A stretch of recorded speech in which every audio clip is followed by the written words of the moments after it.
Baik,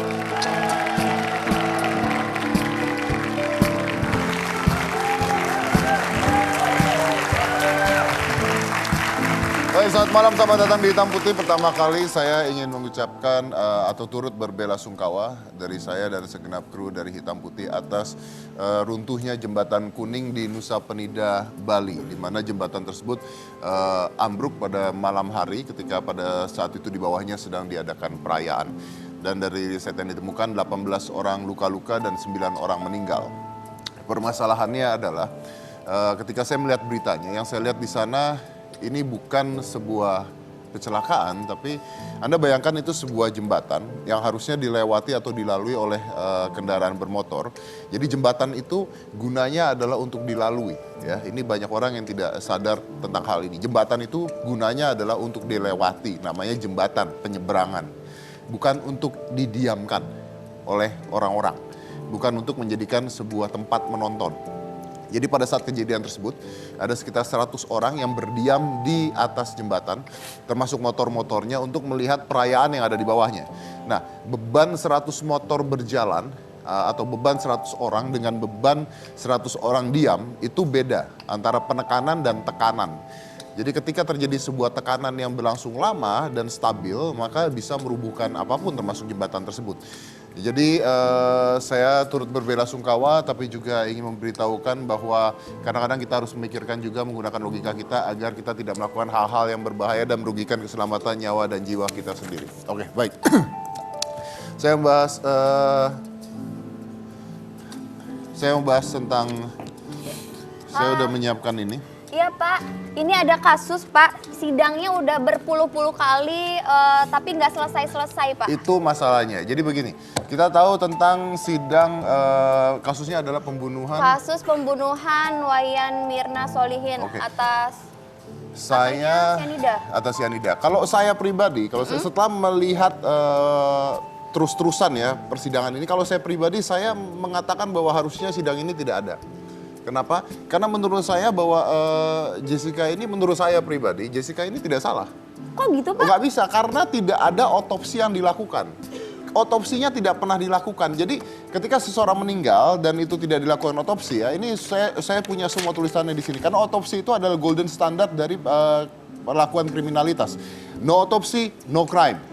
Itu kata-katanya polisi pada saat itu. Iya, jadi tapi tidak ada Pak, otopsi, tidak ada crime. Itu tuh sudah memang permintaan dari keluarganya Mirna sendiri untuk tidak dilakukan otopsi. Tapi sudah ada jalan tengahnya Pak. Akhirnya dipilih juga dari pihak keluarga menyetujui dan mengizinkan dengan pengambilan sampel terhadap organ tubuh anaknya, yakni dari lambung, hati, empedu, dan urin untuk menguji adanya tapi racun mengambil cyanida dari enggak. lambung, hati, urin, dan sebagainya untuk mengetahui ada racun cyanida tidak, itu tidak termasuk sebuah otopsi. Sedangkan kata-katanya adalah no otopsi, no crime. Tidak dilakukan otopsi berarti tidak ada kejahatan. Titik, Tapi selesai. sudah jelas Pak, dari kamera CCTV itu sudah terlihat bahwa dari Jessica itu mengeluarkan bubuk cyanida sebesar 5 gram dari tas coklatnya. Bubuk cyanida 5 gram itu merupakan perkiraan ya. Jadi pada saat persidangan tersebut nih, udah saya tulis, pada saat persidangan tersebut ya, yang ditangkap oleh kamera CCTV, oke, gerakan terdakwa mengeluarkan cyanida sebesar 5 gram itu merupakan perkiraan. Dan dalam hukum itu tidak ada yang namanya perkiraan. Kalau tidak ada fakta-fakta dan bukti yang jelas, maka perkiraan tidak bisa dipakai. No crime. Bisa gitu Pak, jadi menurut jaksa dalam sidang tuntutan Jessica di Pengadilan Negeri Jakarta Pusat menyatakan peraturan Kapolri itu bisa dilanggar Pak. Tidak berakibat hukum, artinya tidak ada sanksi tegas bila penyidik melanggar perkap tersebut Pak. Tapi pembuktiannya saja tidak sah, itu tidak disegel, semua tidak sah. Gimana caranya kalau semua tidak sah? Nggak, begini loh, sekarang ini berlarut-larut, semuanya udah jalan, tapi saya balik lagi ke awal, bahwa tidak dilakukan otopsi. Ketika seseorang meninggal karena keracunan, harus dilakukan otopsi. Kalau tidak ada otopsi, namanya praduga tidak bersalah. Kita mengatakan seseorang bersalah, tapi tidak ada otopsi. Gimana bisa dibilang itu salah? There is no crime, no autopsy, no crime, is a golden rule, no crime. Tapi Pak, Jessica itu sudah merencanakan pembunuhan berencana karena nih Pak, dari Cafe Olivier itu Jessica memesan meja nomor 54. Berarti itu tapi fakta di persidangan mengatakan bahwa Jessica hanya memesan tempat non smoking, atau kalau nggak salah ya, memesan area non smoking tanpa menyebutkan mejanya. Jadi mejanya bukan atas permintaan Jessica.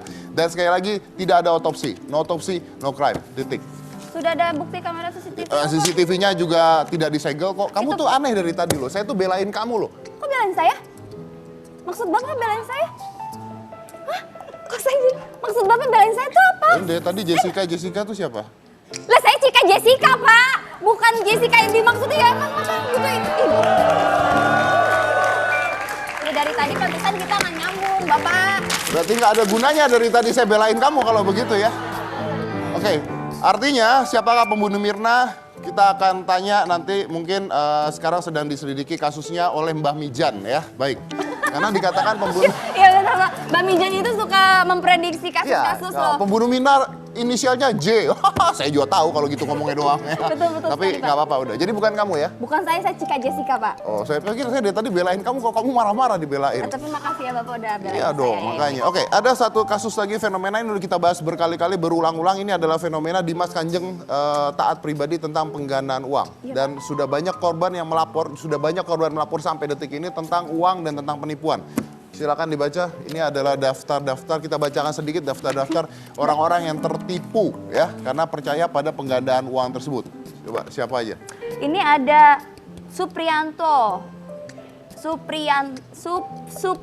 Oh sorry, bahasa Indonesia saya belum lancar Pak. Saya kan lama di Amerika ya. Suprayitno. Oh, Jauh banget. namanya salah memang.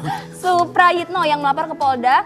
Nilai penipuan itu sebesar 830 juta dan 1,5 miliar Pak. 1,5 miliar. Iya, lalu ada 7 nelayan di pesisir desa Pengambengan, Negara, Kabupaten Jembrana tertipu penggandaan uang. Kabarnya total kerugian yang dialami para nelayan ini cukup besar. Terus ada juga... Berarti si nelayan itu nggak ngasih uang tapi ngasih ikan ya? Ya, yang uang Pak. Masa mau gandain ikan Pak? Digandain uang. Lucu loh kalau bisa gandain uang nanti dijual dapat ikan, susah amat. Tapi nelayan sih yang ini. Ada banyak Pak, ini Pak ada 6 lah Pak. Korban dari penipuannya. Terus ada juga yang di Sulawesi Selatan aja ada 5 orang. Banyak banget Pak. Kasih satu yang paling besar. Ini Pak, keluarga Haji Pasi dengan kerugian 150 juta rupiah. Oke, 150 juta rupiah. Jadi udah banyak sekali kerugian-kerugiannya, orang-orang tertipunya juga sudah banyak sekali. Dan sampai detik ini saya masih nggak percaya kok bisa orang percaya gitu ya. Orang gandain uang tuh gimana caranya. Tapi ternyata buktinya adalah dari semua penjuru Indonesia, bahkan katanya ada yang dari Malaysia dan dari Brunei itu sampai ikut-ikutan ke tempat penggandaan uang itu untuk menggandakan uangnya. Dan mereka datang untuk menggandakan uangnya. And they believe that. Can you believe that? They believe that. Walaupun akhirnya tertipu. Oke, kita punya gambarnya. Iya, ini ada korban pembunuhan dari Dimas Kanjeng Pak. Ini Pak.